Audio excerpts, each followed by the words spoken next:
Welcome back to the painting vlogs with Wine of the Nation's Rage. Jared here, and this is episode 4 that we're going to work on today. Still in the truck, going home in a few days, but I wanted to catch up and show you what I've been working on with the painting entitled Sea Under Siege, with our little lighthouse keeper here, Tiberius. So for the past couple of hours I've been working on the detailing of the sea foam here. The paint that I've laid down needs to dry, but you might be able to see kind of what I did there. I kind of tried to add some ocean mist to it in some spots. Now I lost some of the detail, well actually it's not detailed, I lost some of the area where I blocked the rocks in whenever I did this, but whenever I go in to add the detail, I will kind of make the rock pop out in some spots of where this wave is crashing up against the shore there. So that's what I've been working on. I didn't film that because, well, I just figured you guys don't want to watch the whole process of painting the whole thing. But I'm going to move on now. Like I said, I'm going to let that dry because it needs to before I can add any more detail to it. You may notice that the paintbrushes are getting much smaller at this point. This is round 2 that we're working on now. Now, what I like to do, and this is advice that I've gotten from a professional painter, and what I would like to try to do is start from the background and work my way up. Now, if you saw the previous episodes, you may have noticed that that's exactly what I did. I started blocking in the sky, and then I worked my way up. I did the cliff side there and the stairs after I did the sky. Okay, then I did the house and the lighthouse. Then I did the waves, and then I finally blocked in Tiberius. So we got a long way to go. We don't have much time. I'll be honest with you guys, I need to have this painting done in the next week. It's Sunday. It's the 3rd of May. I need to have this painting done by next Sunday, if at all possible. It doesn't have to be dry, but it has to be done. Okay? So it might compromise some of the quality of it because I'm going to be rushing. Like I said, I'm a few days away from going home. When I go home, we got to finish this, and I'm going to film it, and it's going to take a while for me to get all these videos up. Like I said, this is episode 4, and I still haven't edited. Technically it's episode 5 because the first episode, which I called episode 0, when I didn't do any painting at all, I just shared the concept with you. That particular episode, you know, that was just episode 0, but that counts as an episode. That's something that I have to edit. Okay, so after this episode I'll have 5 to edit, plus whatever I'm editing when I get home, or plus whatever I'm painting when I get home. I'll film it and I'm gonna edit it and upload it. Okay, so we're about to get started on the sky and adding detail to it. This is gonna be fun. I'm gonna enjoy this a lot. I'm going to narrate this video and kind of explain to you guys what I'm doing. Thanks for watching, and here we go. Let's paint.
Alright guys, starting to wind down now from my fifth painting set, or fourth, I keep getting that confused, my fourth painting session here altogether. It's about 8 hours that I spent today working on the detail with the waves there. That blue really needs to be darker. I can't make it darker until it dries. But yeah. What I think I'm going to do with that is when it dries, I'm going to go over the areas with the blue with more Prussian blue and make them even darker. Okay. And I'll add a little bit more detail to the waves.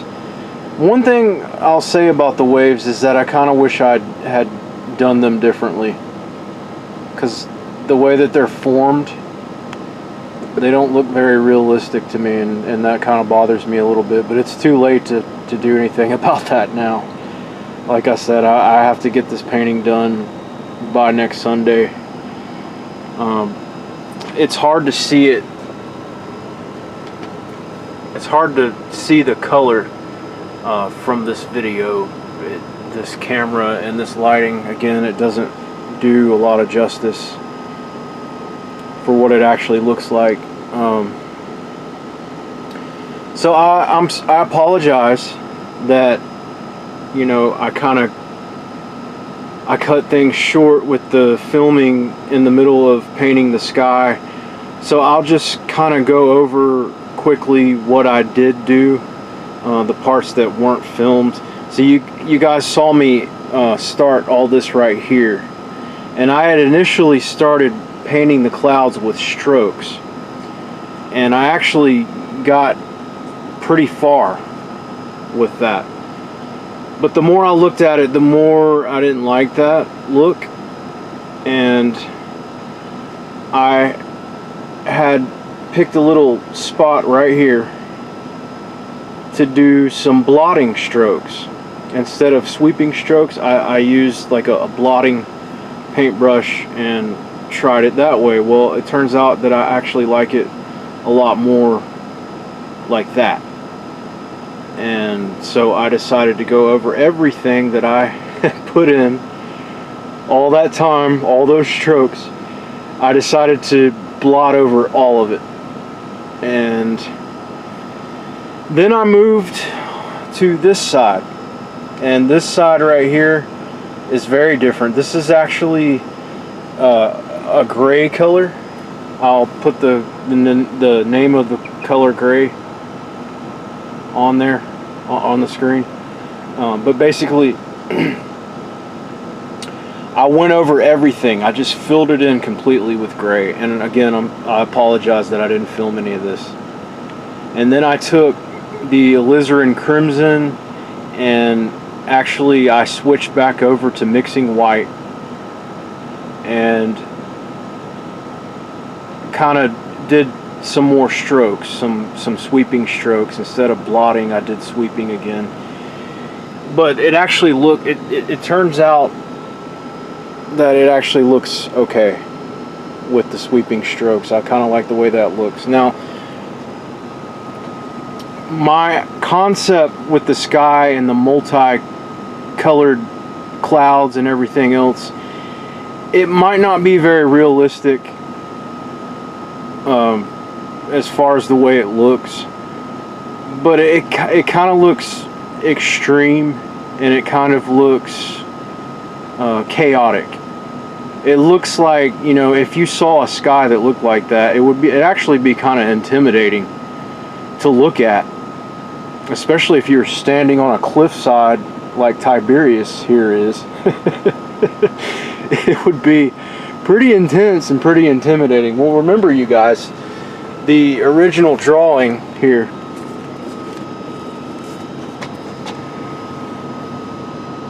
I told you that there's a storm brewing coming up from the sea. There is, whoa, just lost focus. There's some lightning right there, okay?